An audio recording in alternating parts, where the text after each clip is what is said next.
ना कोई घुसा था, ना कोई घुसा है, ना हमारा बॉर्डर, ना हमारे बोर्ड के कब्जे में है।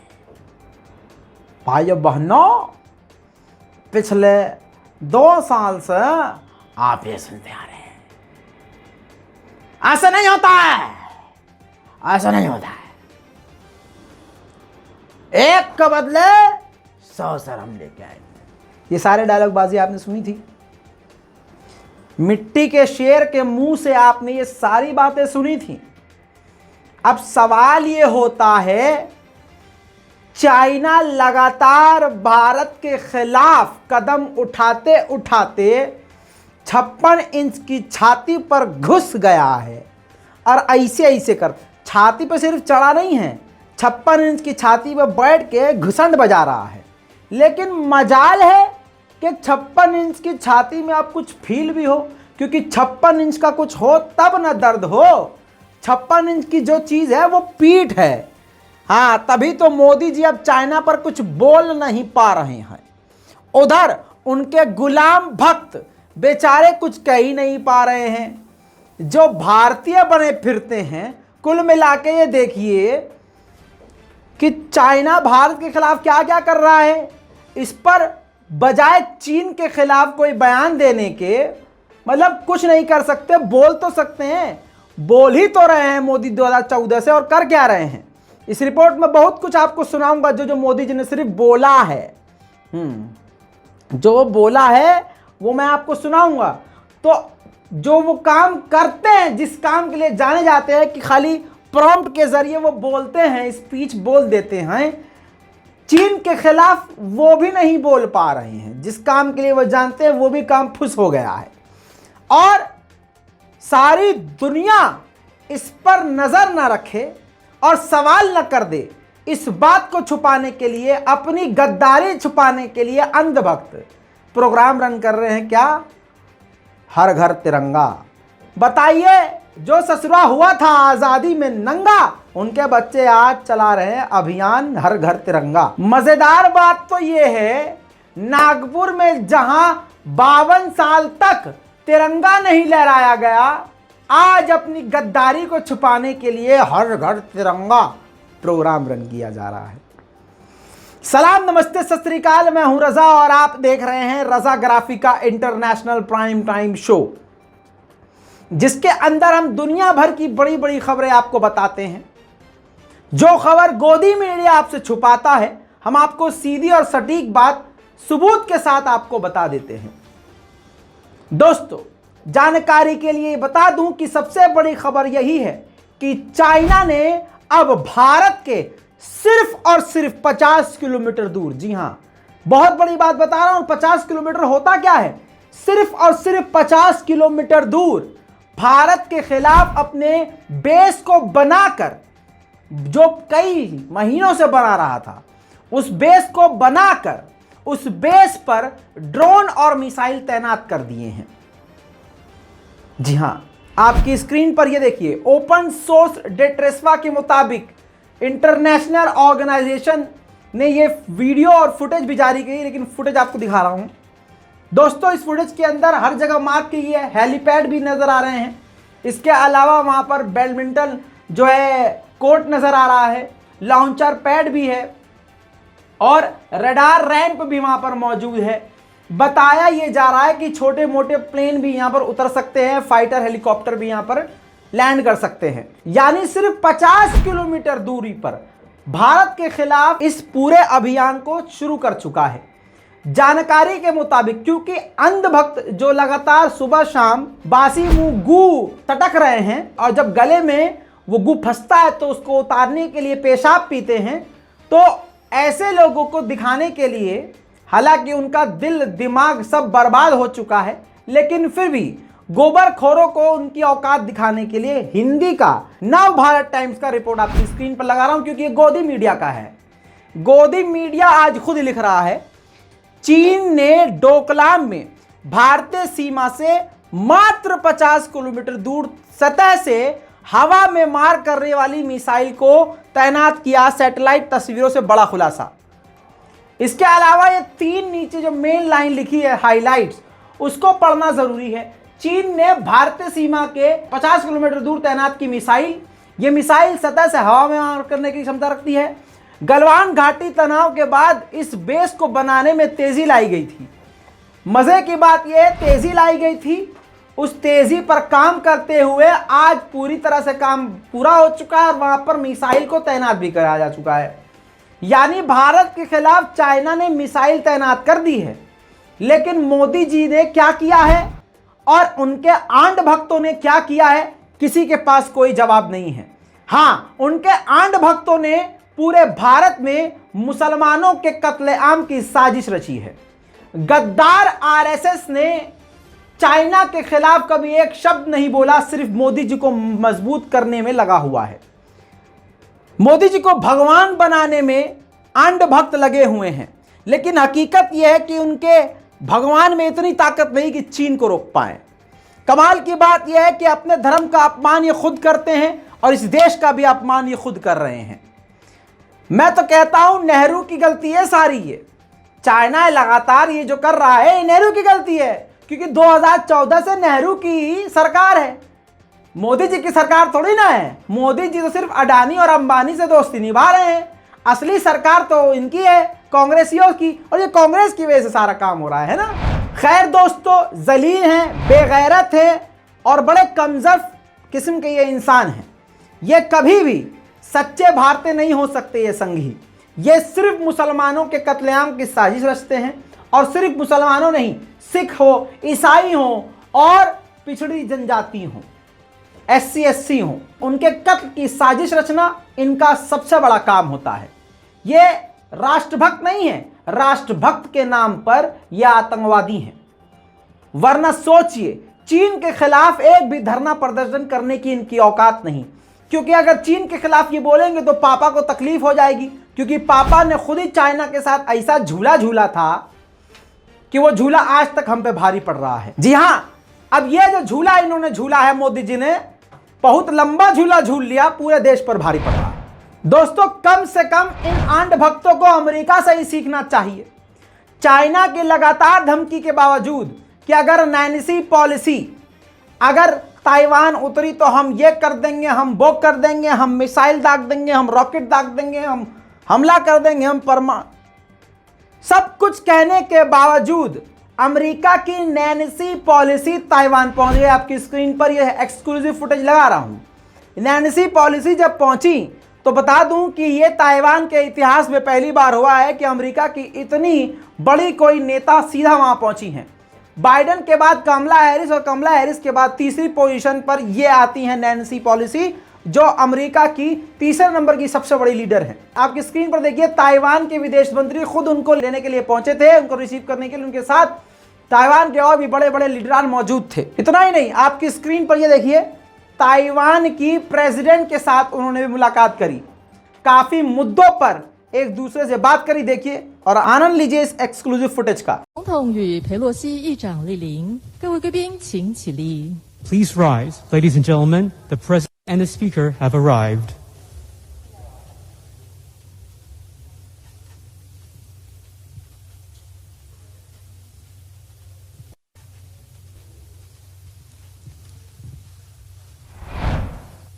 नैन्सी पॉलिसी ने ताइवान में उतरकर घुसकर साफ साफ कहा कि हम ताइवान के साथ हर तरह से हैं, हम ताइवान के लिए खड़े हैं और ताइवान की मुसीबत में उसके साथ हैं। दोस्तों, नैन्सी पॉलिसी ने तो वैसे ताइवान में घुसकर बहुत कुछ कहा, लेकिन ताइवान में घुसना ही चीन के मुंह पर यह करारा जोरदार तमाचा अमेरिका की तरफ से था।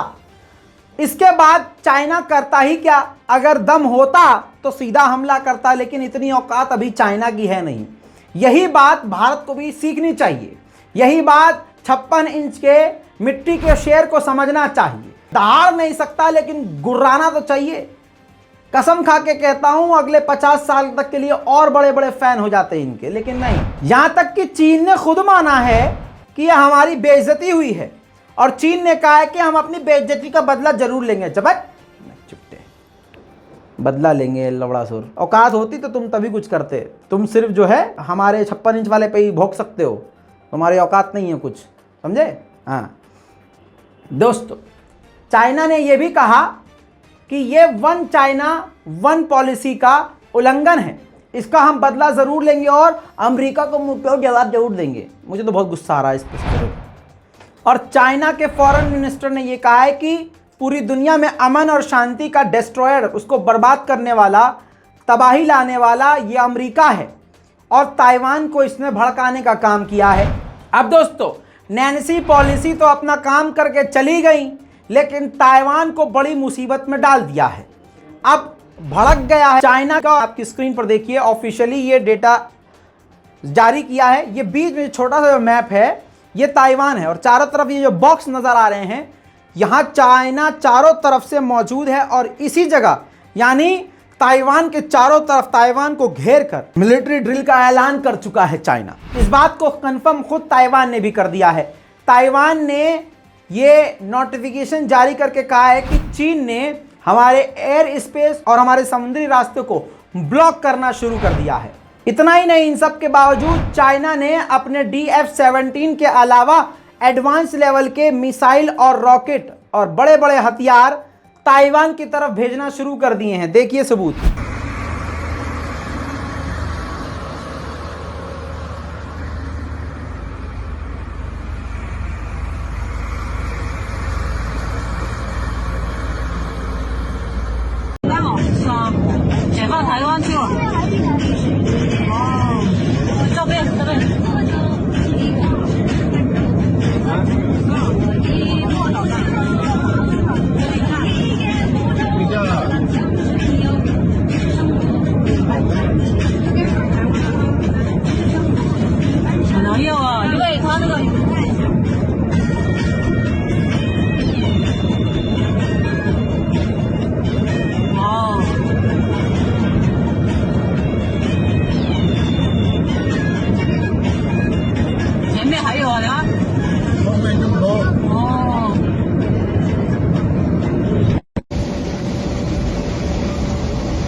वैसे तो आपकी जानकारी के लिए बता दूं कि चाइना पहले से ही लगातार ड्रिल कर रहा है। अब ड्रिल की कुछ खास झलक भी आप देख ही लीजिए।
अब दोस्तों आपने देख लिया चीन की ये जंग की तैयारियां। दूसरी तरफ चाइना ताइवान से बड़ी तादाद में मछलियां और कुछ फ्रूट्स इंपोर्ट करता था। चाइना ने उन सब का बायकॉट कर दिया है, सस्पेंड कर दिया है। अब दोस्तों चाइना ने एक के बाद एक काफ़ी सारे एक्शन किए, जैसे फॉर एग्जांपल ताइवान को घेरना, मिलिट्री ड्रिल तेज़ी से शुरू करना, बड़ी बड़ी मिसाइलों को ताइवान की तरफ भेजना, ताइवान से साजो सामान का लेना बंद कर देना। इस पर अमेरिका थोड़ा सा टेंशन में आया है और अमेरिका ने, रिपोर्ट में देखिए, अमेरिका ने यह बयान जारी किया है कि नैन्सी पेलोसी का जो ये दौरा था वो किसी रीज़न के लिए नहीं है, हम इलाके में शांति ही चाहते हैं। दूसरी तरफ हमारे इस विजिट से चीन को चिंता करने की जरूरत नहीं है। वैसे चाइना इसलिए और ज़्यादा भड़का है क्योंकि तिब्बत पर चाइना ने सन 1951 में तिब्बत पर कब्जा कर लिया था। किसने? चाइना ने। अब वहाँ बिल्कुल फिलिस्तीन वाला हिसाब है। वहाँ की जो तिब्बत की सरकार है उनके प्रतिनिधि से भी ताइवान में नैन्सी पेलोसी की मुलाकात हुई थी। इस पर चाइना और भड़का हुआ है। अब ताइवान जो नैन्सी पेलोसी पहुंची थी, चीन तो भड़का ही है लेकिन रूस भी भड़का। रूस ने यह ऑफिशियली स्टेटमेंट जारी किया है कि हम चाइना के साथ हैं और ये ताइवान को भड़काने का काम अमेरिका ने किया है, जो कि सरासर गलत है। वहीं पर पाकिस्तान और नॉर्थ कोरिया भी पूरी तरह से चाइना के साथ खड़े होते हुए नजर आए और कहा कि one China one nation policy के खिलाफ अमेरिका ने यह काम किया है, जिससे चाइना को ठेस पहुंची है और यह इंटरनेशनल लॉ का उल्लंघन है। सिर्फ यही नहीं, सीरिया और ईरान भी खुलकर चाइना के सपोर्ट में आ गए और उन्होंने कहा कि अमेरिका ने माहौल को खराब करने की एक बड़ी चाल चली थी, हम चीन के साथ पूरी तरह से खड़े हैं। इतना ही नहीं, सबसे बड़ी बात आपको यह बताना चाहूंगा कि फिलिस्तीन अथॉरिटी यानी फिलिस्तीन की जो सरकार है, उनके प्रेसिडेंट महमूद अब्बास भी चीन के साथ खड़े हो गए और कह दिया कि चाइना को नुकसान पहुंचाने का काम और ताइवान को भड़काने का काम यह अमेरिका के द्वारा किया गया है, जो कि इलाके को खतरे में डाल रहा है। वहीं पर डोनाल्ड ट्रंप को कौन नहीं जानता। डोनाल्ड ट्रंप ने अपने अकाउंट के जरिए खुल्लम खुल्ला अमेरिका की नैन्सी पेलोसी को पागल करार दिया और कहा कि ये नैन्सी पेलोसी ताइवान में क्या कर रही है, ये अपने मुल्क का तो कुछ कर नहीं पाई, दूसरे मुल्क का क्या ठीक करेगी। बहुत ही कड़ी प्रतिक्रिया डोनाल्ड ट्रंप ने डाली है और एक तरह से चीन का दबी जबान में सपोर्ट कर दिया है।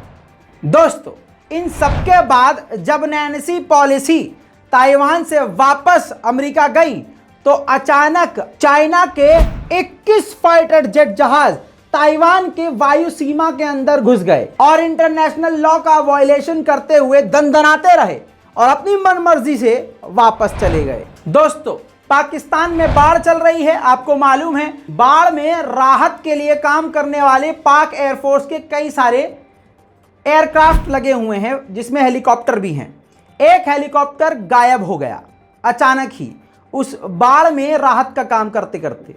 इधर पाकिस्तान में कई सारे लोगों ने उसकी आलोचना करना शुरू कर दी कि हेलीकॉप्टर में वो 6 लोग कौन थे, डॉलर से भरा हुआ बैग लेके गए, न जाने क्या क्या कहा। लेकिन बाद में उस हेलीकॉप्टर का मलबा मिला, जिससे यह बात साबित हो गई कि लोगों की जान बचाते बचाते खुद उनका हेलीकॉप्टर क्रैश हो गया, जिसमें 6, आपकी स्क्रीन पर यह तस्वीर लगा रहा हूं, 6 सीनियर अधिकारी पाकिस्तान आर्मी के मारे गए हैं। लेफ्टिनेंट जनरल सरफराज अली, उसके अलावा ब्रिगेडियर बताए जा रहे हैं अमजद हनीफ, ब्रिगेडियर मोहम्मद खालिद, माज सईद अहमद और तलहा मनान और आखिर में है नाइक मुदस्सिर फैयाज। दोस्तों, जो लेफ्टिनेंट जनरल सरफराज अली हैं, जिनकी तस्वीर पहले नंबर पर हैं, बताया जाता है भारतीय मीडिया के मुताबिक ये भारत के लिए काफ़ी खतरनाक जनरल थे। भारत के खिलाफ बड़े बड़े प्रोग्राम और एजेंडे ये रन कर रहे थे और काफ़ी खतरनाक इनकी तैयारियां चल रही थी। खैर, कैसे हेलीकॉप्टर क्रैश हुआ, वजह क्या थी, वो सारी वजूहात पर इन्वेस्टिगेशन पाक आर्मी खुद कर रही है। देखना यह है कि ये कोई चाल थी या कोई सच में हादसा। वहीं अमेरिका की राजधानी वॉशिंगटन डीसी में फिर से गोलीबारी हुई, जिसमें एक मारा गया और 5 बुरी तरह से घायल हो गए। अमेरिका में लगातार गोलीबारी की वारदात ऐसे बढ़ रही है जैसे भारत में बेरोजगारी। वहीं कल की एक ब्रेकिंग न्यूज में हमने आपको बताया था कि 9/11 के आतंकवादी जो सरगना अलकायदा के लीडर ओसामा बिन लादेन के बाद जिसने अलकायदा का पूरा कामकाज संभाला था, जो सरदार बना हुआ था, जिनका नाम अल जवाहिरी है, इनको कत्ल कर दिया ड्रोन के जरिए अमेरिका ने अफगानिस्तान में घुस के, वो भी अफगानिस्तान की राजधानी में घुस के। तो यहां पर 2 चीजें हैं, एक तो तालिबान सरकार का फेलुअर नजर आया और दूसरा अमेरिका की ये ताकत फिर से नजर आई। और दोस्तों इतना ही नहीं, हालांकि ये भी बात बता दूं आपको कि पिछले कई सालों में 20 से 25 मरतबा अलकायदा के लीडर जवाहिरी का कत्ल किया जा चुका है। ये बार बार खबरें आती हैं, लेकिन इस बार खबर की पुष्टि खुद बाइडेन ने करी है।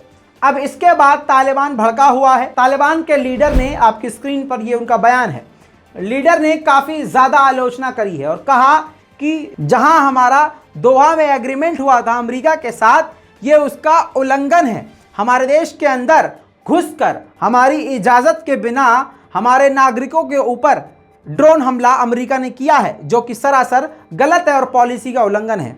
अब हमारी तरफ से अगर कुछ हो तो अमेरिका हम पर कोई इल्ज़ाम ना लगाए। साथ में इन्होंने ये भी क्लियर किया है कि हम दोबारा यकीन दिलाते हैं कि हमारी सरजमीन कभी किसी देश के लिए खतरा नहीं बनेगी और हम अपनी ज़मीन को किसी दूसरे पर हमला करने के लिए इस्तेमाल होने नहीं देंगे।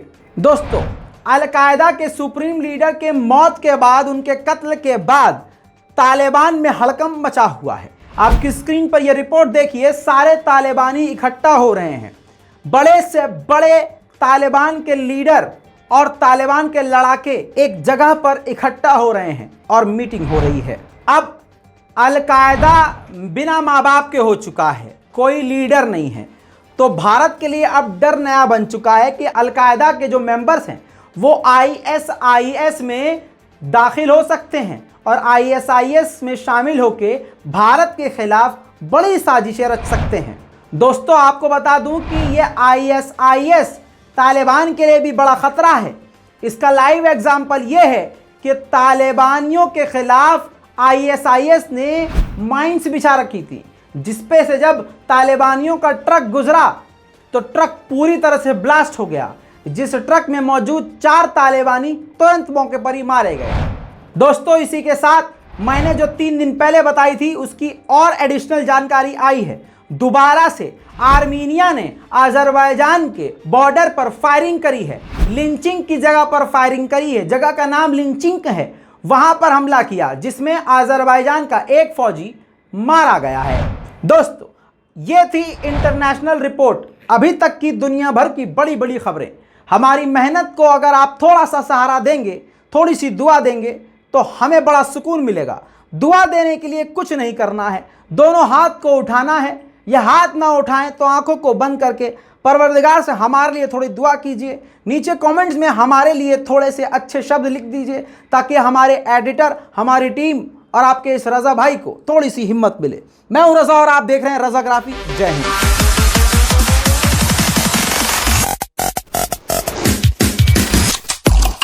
तेरा बाप आया।